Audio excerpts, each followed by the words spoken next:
Mine damer og herrer, Det Gamle Testamente ved Christian Fuhlendorff.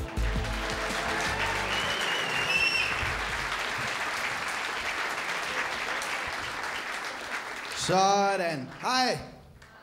Og I har det godt? Hvad synes I om bagtæppet? Er det ikke fantastisk? Er det ikke? Er det ikke? Tak skal I have. Ej, det er dejligt.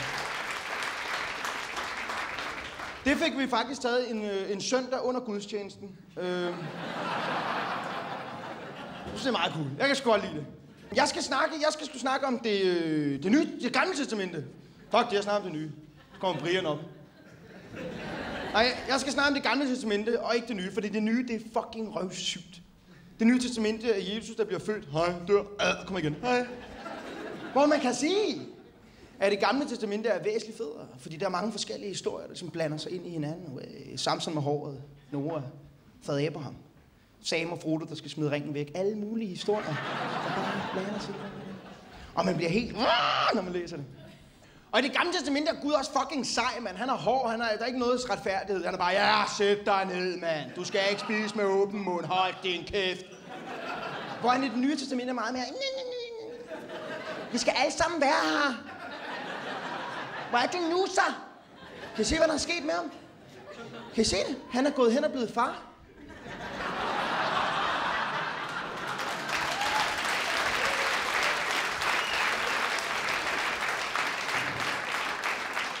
Det bliver sgu et godt show, kan I mærke det? Hvad fanden var det? Det gamle testamente skulle snakke om. Ja. Men det er også meget svært at tro, at jeg ved ikke, om jeg tror på Gud. Jeg ved det ikke, jeg er ikke sikker. Måske. Ja. Men det ligger også i ordet, jeg tror på Gud. Jeg er ikke sikker. Måske. Perhaps. Maybe. Could be. Pige. Jeg kan ikke finde på flere ord på engelsk. Fordi shit passer bare ikke ind. Det er could be, shit. Så vil jeg tænke, det betyder jo ikke noget. Men mindre I ikke kan engelsk, og I sidder, ja, hvad betyder det? Ved du, hvad det betyder? Jeg ved heller ikke, hvad det betyder. Men, og det ligger i ordet, jeg ved. Altså, jeg ved, der er forskel på de to ord, ikke? Altså, jeg tror, jeg gik over stregen med den her pige. Kontra, jeg ved, jeg voldtog hende. Der er forskel. Så er det lige meget, hvordan man vender og drejer den. Der er forskel. Og jeg tror på videnskab. Jeg ved det, fordi jeg kan godt lide det der med, der er beviser for ting.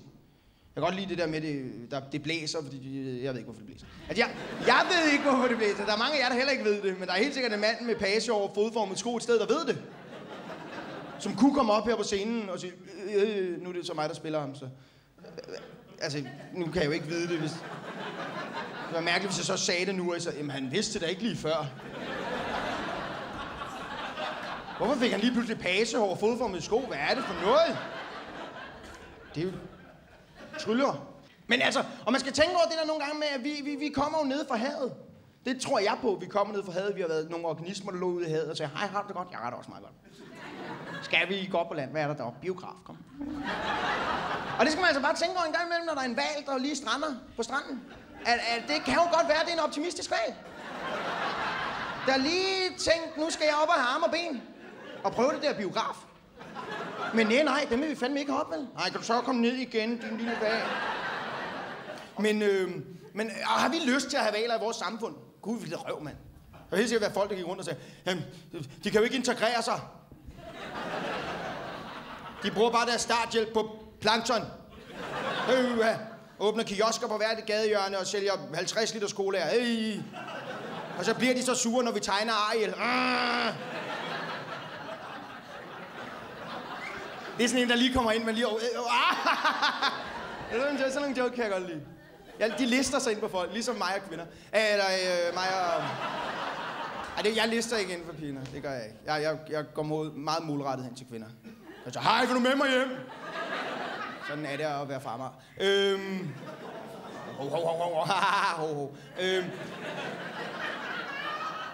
Hvad er det, vi snakker om? Nå, men der er også en anden teori. Der er en anden teori, at Gud har skabt os. Hvordan ser Gud ud? Det har mange af os diskuteret. Måske har vi siddet på en bar en dag og sagt, hvordan ser Gud ud? Jeg ved det ikke, jeg går nu. Men... Hvorfor har jeg stadig vildt? Det ved jeg ikke. Men jeg tror, Gud, han er en mand. Men han er ikke en mand ligesom os andre mænd. Han er lidt en fesen mand. på en måde, fordi at på første dagen, der skabte han lyset, og det ville en rigtig mand fandme ikke have gjort. En rigtig mand ville have sagt, lad der være fadøl.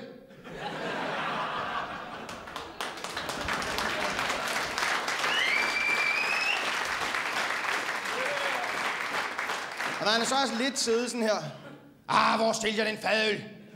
Lad der være lys. Glas. Det var ikke gennemtænkt. Der er fadøl over det hele. Fuck det, jeg har ikke brug for et glas. Men jeg tror, Gud var en mand med langt hvidt skæg, og en hvid kittel og en stok. Nej, ikke en stok. Han har ikke lyst til, at han har en stav. Stok, det virker på en eller anden lidt for gammel, man sagt det. Jeg har lavet en jord, prøv at gå på den. Det har man ikke lyst til.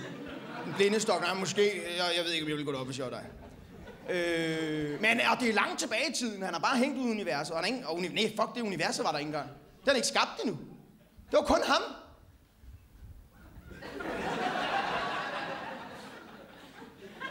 Det er virkelig langt tilbage i tiden. Det er ikke ligesom nu. Man kunne sådan se de der wire, han hang i. Virkelig dårlige special effects. Jeg vil lave en jord. Og det skal siges, jeg tror ikke Gud snakkede anderledes end os. Jeg tror, han havde en mere kommanderende stemme. Jeg tror mere, jeg er Gud. Men jeg tror, når han snakkede, havde han lige en lille mand stående bag ved sig, der sagde... For ligesom at få det til at virke mere gudagtigt.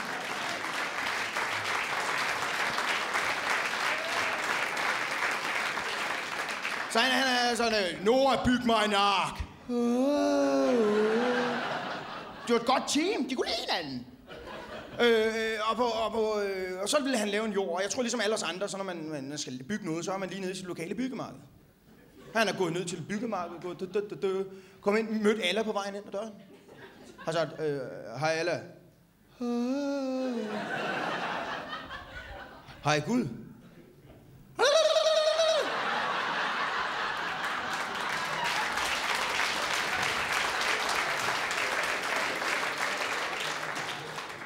Hvorfor har du et S-tog bag ved dig? Jeg var lige nået ind og lave noget i det her tog, og lad os bare løbe.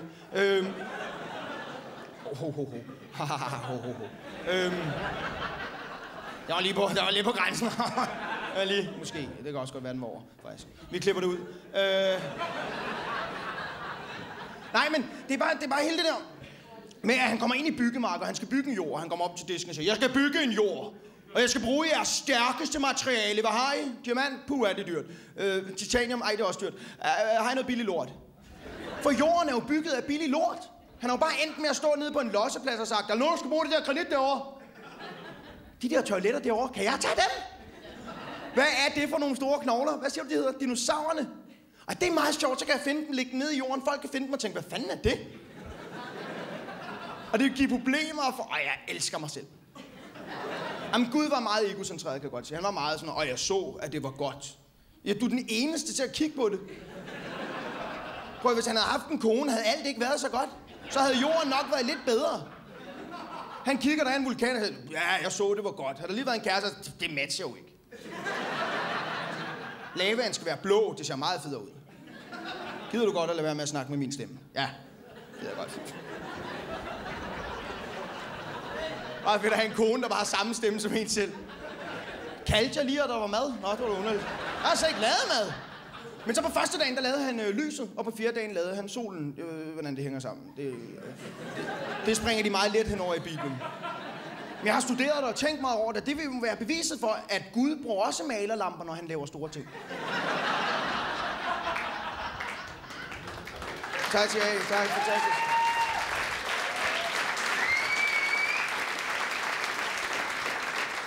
Og malerlamper er roden til alt ondt. Alt ondt. Det er derfor malere er så længe om at male i ens lejlighed. De skal hver dag bruge mindst 2 timer på at stå og lave skyggedyr. Vi kender det selv. Hvor er det sjovt, mand. Hvor er det sjovt. Det ligner en hundevalg. Jeg kan også lave min kæreste. Prøv at se. Ej, det er slet ikke sjovt, det du gør der. Og sige, din kæreste er min mave. Eller din mave. Også min mave. Vi begge vores maver har. Men Gud kunne ikke lave skyggedyr. Der fandtes ikke nogen der. Sagde jeg med meget høj stemme. Han har bare stået sådan her og sagt, det er da utroligt kedeligt, det her. Synes du ikke også, det er kedeligt? Svar mig nu, synes du ikke, det er kedeligt? Jo, det er røvsygt. Jeg synes, det er pissesygt. Røvkedeligt. Og Gud har stået der, og lige pludselig har han gjort, hvad fanden var det? Sådan en laver jeg. Og beviset er, at alle dyr, der findes på jorden i dag, kan vi lave med vores hænder. Kig, hund, hund med underbid, hund med 3 munde, altså, mærkelig hund, hvad fanden? Den sagde med sit øje. Og det var en mærkelig hund, hvis man havde en hund, der gøede med deres øjne. Mærkelig hund, du har. Og så med sin mund. Okay, så skal man nok stoppe med at ryge hash.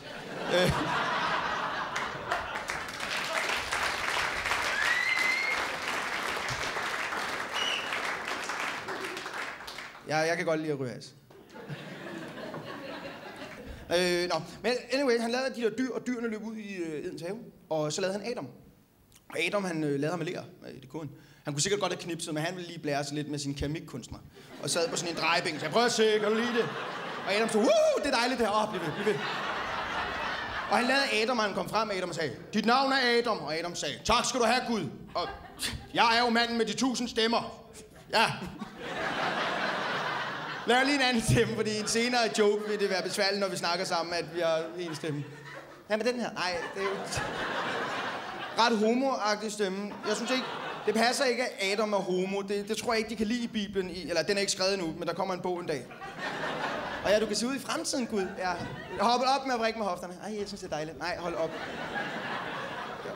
Og han gav Adam guld mellem dyrene og vælter en mage. Og Adam... Og det er også en ting, de springer let hen over i Bibelen. Der er ikke nogen forsøg. Man hører ikke om, han lige er henne ved en ko og siger... Kan du lave mad? Altså, det hører man ikke.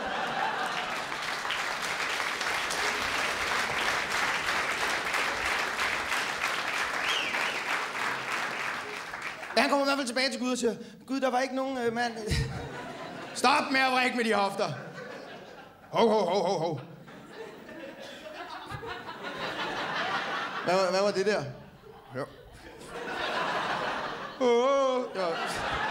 Det var virkelig en dårlig måde at sige på. Okay, jeg stopper med at vrikke med hofterne. Det er svært. Seriøst, Gud, du skal bruge den her creme, jeg bruger. Nej, hold op! René Frederiksen, kan du så fisse af? Jeg har ikke nogen af de her dyr, jeg vil være sammen med. Jeg kunne ikke, der var ikke noget... Jeg vil have en, der kan give mig modstand. En, der ikke altid giver mig ret. En fighter. Så er du ikke tilfreds med, hvad jeg har lavet? Nej, du skal lave noget andet. Og beviset ligger jo i, at Eva betyder... med Adam. Adam betyder mennesker, og det er Eva, der betyder, så kan du kraftedeme lære det. Og så er det helt fantastisk, det er... Gud laver Eva ud af Adams ribben.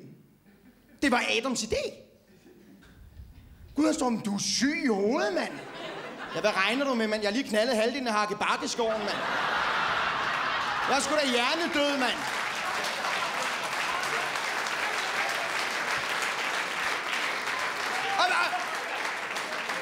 Og vi ved jo godt alle sammen, som fyr, at hvis du... Ja, det er derfor, jeg ikke tror på det.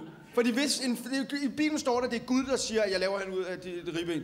Men det ved vi jo godt nu fyr. Hvis vi fik tilbud om at få fjernet et ribben for at få lavet en kæreste, så vil vi jo sige, så fjern nogle stykker, så har jeg slet ikke brug for en. Det kan godt være, nu sidder fyre, nej, det gør vi. Men alle fyre har prøvet at se, om vi kunne give os selv et blowjob. Og I kan sige, hvad vi... Alle fyre har siddet på deres teenageværelse en gang i deres liv sådan her.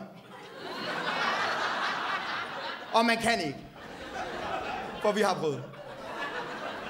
Men har vi lyst til at kunne det, helt ærligt?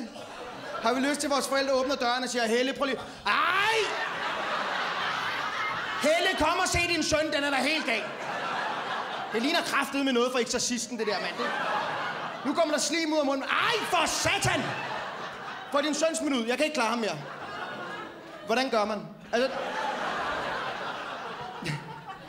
Jeg tror ikke, min far kunne det. Det der skulle for meget mave til.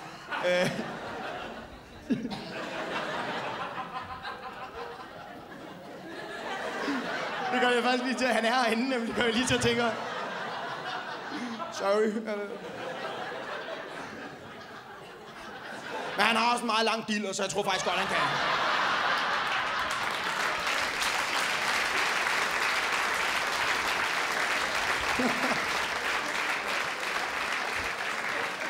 Men på et tidspunkt laver Gud der Eva, og Eva kommer frem, smuk, frodig, uden make-up, faktisk lidt grim.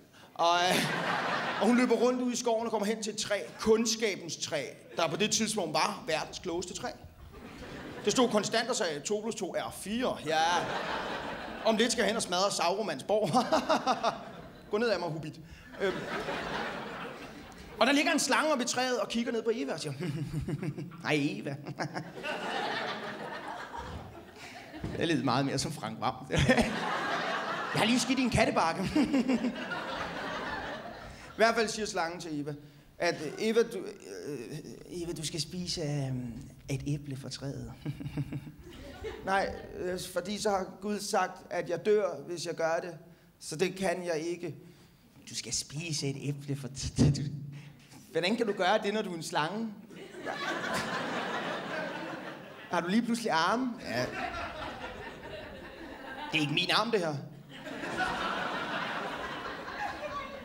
Det her æble. Ja. Og Eva tager æblet, og hun siger, prøv jeg kan ikke spise æblet, fordi jeg dør. Det er ikke rigtigt. Vil du virkelig have en mand, som Gud bestemmer over dig? Spiste hun af æblet. Og hun brændte sin fiktive BH og tog fiktive røde strømper på. Og løb hen til Adam. Adam, han lavede jo ikke noget. Eller han stod og lavede helikopteren. Hey, hej Eva, godt at se dig. Det er det eneste, han kunne. Hey, jeg laver helikopteren. Jeg kan lave det på en el, på et træ, på en sten, på en kat. Hey. Eva kom, nice, du skal spise æblet. Nej, jeg har slet ikke lyst. Jeg laver helikopteren. Hey. Ej, og må jeg være med? Ding, ding. Au, for satan, Eva. Det er da slet ikke sjovt. Du skal spise æblet. Nej, fordi Gud har sagt, at hvis jeg spiser æblet, så dør jeg. Men det er ikke rigtigt, og der er ikke noget fisse, hvis du ikke gør det. Vil der spise æblet. Og der blev Gud aggressiv. Han var gal, han var oppe i himlen, han stod og børstede tænder. Og så røg han lige ned i Edens himmel, og han stod ned. Nej! Har I spist af æblet?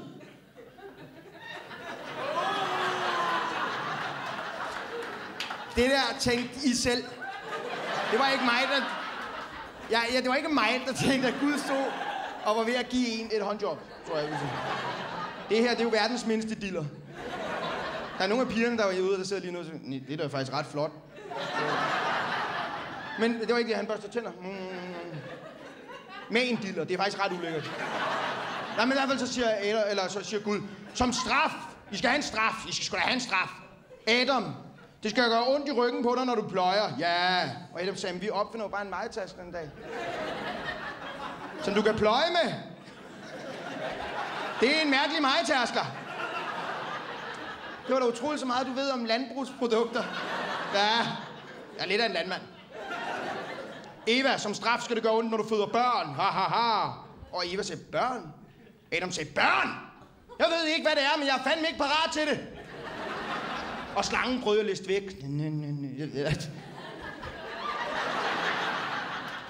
Gud var efter den. Slangemand, ingen steder fra din side at løbe med din krop. Som straf skal du leve af støv. Og det gør slanger jo. Vi ser jo tit naturprogrammer, hvor vi sidder og tænker, hvad? Det er da vist noget om slanger. Skal vi se det, Kenneth? Jeg hedder Peter. Fuck det, lad os bare se. Så hører man, her er savannen.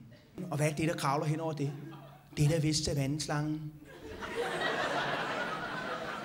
Jeg håber ikke, der er nogen biologer herinde. Men den slanger sig hen over sletten. Og den smiler med sit udtryksløse ansigt. Og den lugter til luften, men det gør den ikke med sin næsebor. Den bruger sin tunge. Slangen hedder Jakob. Slangen smager på luften. Men bag stenen, hvad er det der? Det er da vist en nullermand. Den hedder Niels. Den har lige været ude og fange nullermad til nullerfamilien og sin nullerkone. Og haps! Har slangen spist nullermanden. Og den river, det er jo meget stor nullermand, det der. Den har virkelig... Nu har nullermanden spist slangen. Det er virkelig ubehageligt, det I ser. Det her, det er mod naturloven om slanger og nullermænd. Hvis nullermændene begynder at vinde, vil der være alt for mange nullermænd. Den her joke er ved at blive meget lang. Nå, følg med i næste afsnit, hvor jeg skal ud og svømme med rocker. Det bliver fantastisk. Ja. Hov.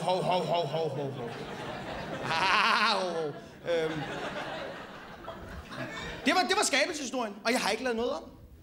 Det kan godt være, I sidder og tænker, er der ikke noget? Nej, ingen. Jeg har bare fortolket den på min måde. Moses er jo en fantastisk historie. Jeg elsker Moses-historien. Den er så dejlig, fordi den har alt. Den har drama, den har jalousi, den har slåskamp, den har måske en sexscene, hvis man selv lige sætter den ind. Den har det hele. Men vi skal lige have noget historie, fordi vi er nødt til at lige forstå. På det tidspunkt her boede alle jøderne i Egypterland. Eller Egypten, faktisk. Han boede i Egypterland. På det tidspunkt havde de ikke fjernet land endnu. Og alle jøderne boede der, for de havde ikke fået deres eget land endnu af Gud. Det får de først i et senere kapitel. Men nu bor de der, og på et tidspunkt vælger faraoen at slå alle egypterbørn ihjel. Fordi der er kommet lidt mange. Og egypterbørn. Nej, jeg mener jødebørn. Han var en syg farao, der prøvede at dræbe sin befolkning helt. Nej, han valgte at slå alle jødebørnene ihjel. Vi tager den forfra. På et tidspunkt var der kun Gud. Han hang ud i universet. Man kunne se wirene. Men faraoen vælger at slå alle jødebørnene ihjel. Men Moses mor redder Moses. Og det er meget smart, det hun gør, det her. Ja, der er nogle af jer, der sidder og tænker, er det så smart? Jo, det er. Hvis I har et barn i problemer, gør det samme. Lav en kurv. Put ham ned i den og skub ham ud på en flod. Ud til krokodillerne. Det var det, hun gjorde. Hun sagde, faraoen skal fandme ikke have mig. Det skal krokodillen. Og Moses overlevede. Det gjorde han kraftedeme med han river rafter ned. Han var skidelig glad. Hey! Ej, han var sådan en fransk gondolmand, der stod nede sådan, ja, og tog folk og sang kærlighedssang. Hey. Det er vel egentlig en italiensk. Og fuck det. Han var fransk. Der kommer også nogle italienere op på sin nærmest. Hvad laver du så på vores arbejde? Vi er faktisk nogle stykker, der går klæder. Ej, du siger bare, hvad du har lyst til. Der er ikke nogen forskel på at tale fransk og italiensk. Det hele ligger jo bare i skuldrene. Når franskmænd taler, ser det bare ud, som om de bærer noget tungt. Jeg er franskmand. Hvor italiener er mere, jeg er italiener. Det er den ene til forskel på de to sprog, den her lille bevægelse. Fransk, italiensk, tysk, det hele ligger sig i skulderen.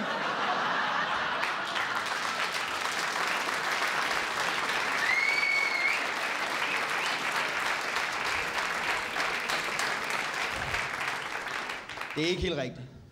Jeg fik virkelig dårlige karakterer. I mange sprog, fordi jeg sad sådan her. Er det ikke tysk, det her? Så er det faktisk sensor sad også sådan, jo det er. Ja, det var lidt et problem. Men på et tidspunkt bliver Moses fundet af faraoens datter, som tager en lille Moses-dreng. Så han er blevet ældre, 11 år. Han har ligget virkelig længe i den der kurv. Han er stadig et lille barn. Løber op på slottet og siger, Farao, jeg har fundet den her lille ting, må jeg beholde den? Nej, jeg vil holde jøden. Må jeg ikke beholde jøden? Lille bitte jøde. Nej, du kan få en hest. Nej! Jeg vil have jøden! Du kan ikke få jøden. Og så er det sådan meget piger, så skifter I stil her. Far? Linda har også en jøde.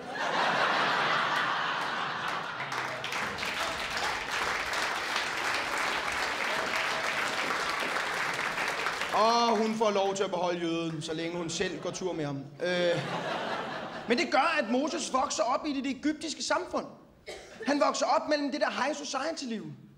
Men han ved godt inderst inden, han er jøde. Så han er sådan en form for dobbeltagent, ikke? Om dagen lever han high society-liv. Om natten samler han beviser mod egypterne. Om dagen går han rundt og siger, jeg skal have mælk, ikke rystet, så. Hvad hedder søs? Mo, søs, så. Hej Mads Mikkelsen, godt at se dig. Ja. Om natten samler han beviser mod egypterne og sidder på ikke en computer, vel? Og bladrer i plader. Hvad skal vi høre? Best of Wales. Den er med Ryan Giggs, den er fantastisk. Og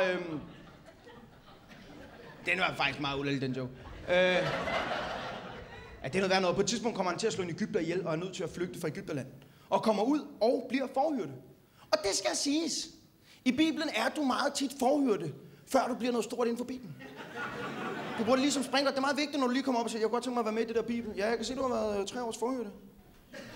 Det tror jeg godt, du kan klare.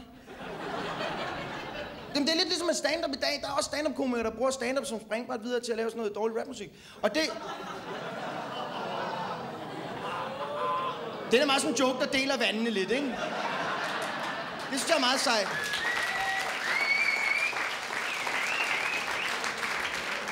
Meget fedt. Jeg må godt lave en joke, hvor Gud sutter pik på en anden mand. med ingeniør Anders Mattesen. Nej, for satan! Han har lavet en DVD. Jeg forstår det godt. Han er meget rar. Gud. Nej. Jeg kan lide dem begge to.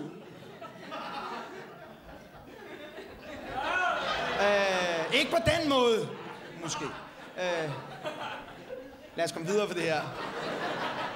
Det bliver helt sikkert klippet ud. Jeg skal ikke have en i røret, der siger, mener du virkelig det? Så er jeg nødt til at sige, jeg tror ikke på dig, Kling. Hvor kom det fra? Jo, og så går Moses, han går ude i ørkenen, og der er et får der væk. Han går sådan, Hvor. Han er meget dårlig faktisk forhold. Og på et tidspunkt kommer han forbi en brændende busk. Og der er mange af jer, der tænker, en brændende busk, hvorfor lægger han mærke til det? Det er da også noget mærkeligt noget. Det er fordi dengang var ild nyt. Det var lige kommet. Det var trendet. Virkelig fed ild. Det var ikke sådan noget, Anne Mette ville købe. Det her var rigtig ægte ild. Ikke kopil fra Thailand. Det var fint. Og i øvrigt, den sag skal jeg lige spørge om. Var der andre end mig, der savnede overskriften i Ekstrabladet? Se Anne Mette med de falske tasker. Den vil man jo godt have set. Og vi ved alle sammen godt, hvem er de to, der går med den ægte dame til der. Ja. Nå, men Gud er inde i ilden. Skal lige siges. Gud har gemt sig inde i den der busk inde i ilden. Gud kunne være kommet frem bag en sting og sagt, hej. Men han tænkte, jeg skulle have en meget fed entré i det her kapitel. Jeg har haft lidt for meget med bare lige pludselig at komme med en kåbe. Nu skal der sgu være ild i mig. Og han sad dernede og sagde, au for helvede! Undskyld. Men han sagde til Moses, gå tilbage til dit folk, Moses, og befri dem fra Egypterne. I kan rejse væk, og I vil få et land af mig. Okay, jeg går tilbage til de andre jøder, og så siger jeg, har jeg lige snakket med Gud, han siger, at vi skal gå, og så kommer du lige ned fra himlen og siger, han er sgu fint nok. Stol på ham. Nej, det var ikke det, jeg havde tænkt. Jeg havde tænkt mig at give dig den her stav. Når du smider den på jorden, så bliver det til en slange. Så kan du samle den op igen, og så er det stadigvæk en stav.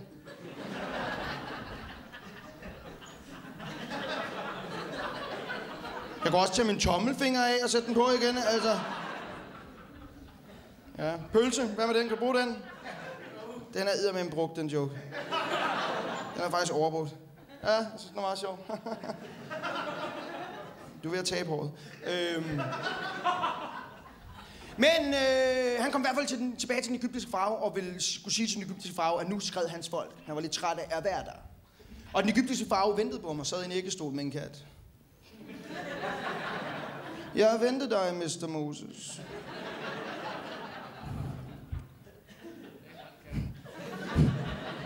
Jeg har siddet og ædet verdens længste kat, mens du har været væk.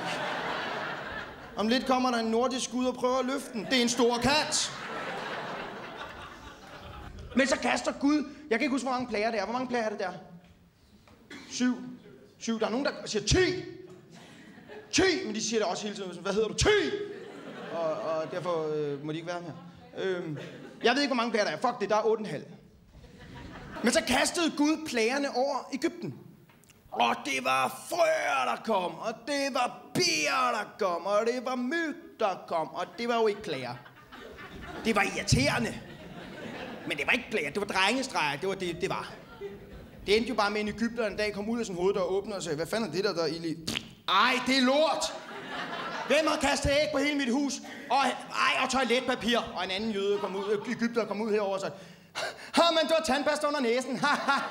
Hej, hvorfor sparker du mig i røven? Nej, hvad er det, der står på ryggen? Det kan jeg virkelig ikke klare, det her. Og så har den egyptiske farve bare sagt, så kan I godt fisse af alle I fucking jøder. Og så har han gået ud og kigget sig selv i spejlet og set, der har stået brandbyr. Og tænkt, nej, nu er det kraftedeme nok.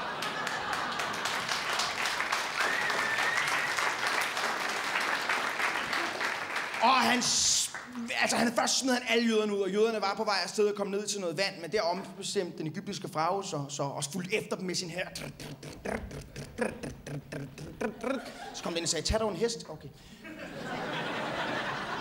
Og så kom de derned, men de havde skilt vandene, og de var på vej henover, og den egyptiske farve fulgte efter med sin her. Tag nu den hest, okay. Det er meget godt at slutte den samme joke 2 gange efter den anden. Så jøderne nåede op på den anden side, men det nåede den egyptiske her ikke, så vandet slog ind over, og til sidst endte det med, at det var faren og sønnen, den egyptiske far og hans søn, der sad i en lille bitte jolle, hvor sønnen sagde, far, ro. Ja, det er mig. Det er nemlig mig. Nej, Faro, her er det mig. Og jøderne gik rundt ude i ørkenen. Moses gik forrest med alle jøderne bag, så der gik en lille jødedreng bag ved ham hele tiden og sagde, hvornår er vi der? Hvornår er vi der? Hvornår er vi der? Hvornår er vi der?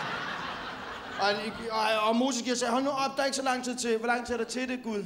40 år. Godt være, du skal tisse af nu, faktisk, kan jeg lige tænke over.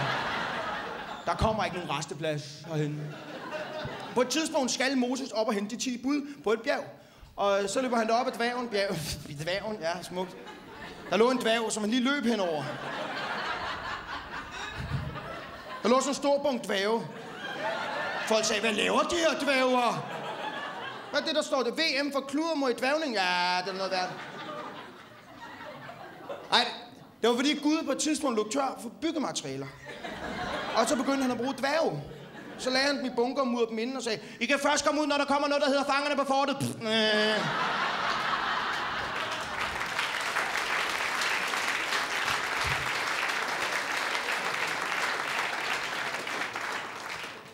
I hvert fald kom han op på det der bjerg. Og han kom op, og han så Gud deroppe, og Gud stod der og sagde, hej. Hej Gud, jeg skulle hente de der bud, Gud. Bud? Skal du have hummus med til det? Det er noget, jeg har fået af alle, det er fantastisk, mand. Stor cola måske? Værsgo. Du skal selv hente sure. Ja. Og Gud gav ham i hvert fald nogle bud. Og han kom ned, Moses tog de der 10 bud og gik ned ad bjerget. Så undskyld, Passepartout. Og kom ned. Hej, dumpe. Undskyld. Og gnavpot. Og alle jer. Undskyld, der er mange af jer. Og Gimli. Hvorfor fanden er det? Nå, okay. Og han kom ned. Men i mellemtiden var jøderne begyndt at tilbede en guldkalv. Det er sådan noget, de gør. Nej, det er bare, han havde været lidt for lang tid væk. Det kunne de ikke lige bruge til noget. Så de har lavet en guldkalv, som de sang sange om. Og ingen kunne teksten. De er bare en gyldne kalv, gyldne... Nu er det gyldne kalv, nu er det gyldne kalv, nu. Og Moses var rasende. Han smadrede de 10 bud og hoppede og dansede som en anden tos.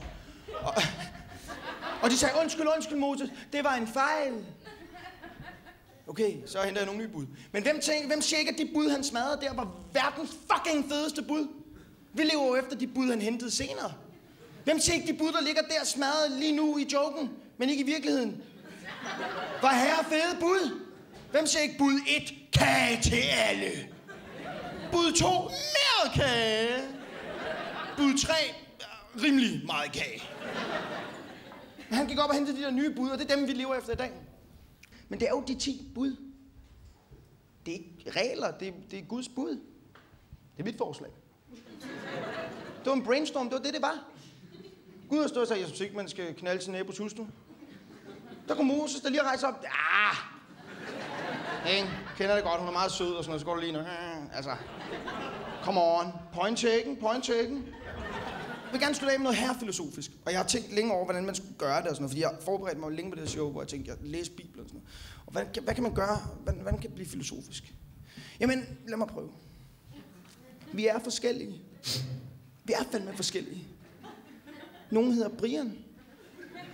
Andre hedder Peter. Nogle er gule, nogle er brune, nogle er blå. En anden farve. Smølfer er blå. Vi er forskellige. Og vi gør forskellige ting, hinanden ikke er enige i. Og det er ærgerligt. Man bliver ked af det. Jeg ved ikke, hvad det er, jeg forventer. Der er en eller anden mand, der rejser op ned bag. Ja, det er rigtigt. Hvor er det rigtigt. Og starter sådan et klap. Det er ikke det, jeg prøver på, men... Jeg vil bare gerne sige, at min kæreste er usimerende nogle gange, men jeg tilgiver hende for det. Det gør jeg, og hun tilgiver mig nogle gange. Når jeg er usimerende. Nogle gange kommer hun ud i badet. Og det er virkelig usimerende. Det er virkelig puha. Om det er sådan, det kan jeg ikke lide. Kom ud i badet. Så kommer hun ud. Det er svært at fortælle det her. Jeg får det fysisk dårligt at tænke på det. Hun kommer ud af badet nøgen. Hun går ikke i bad med tøj på. Hun kommer ud af badet, og så tager hun en pat i hver hånd. Og putter op under hver armhule og står sådan, prøv at se, jeg ligner dig. Det er bare ikke mig. Det var alt for mig. Tak skal I have.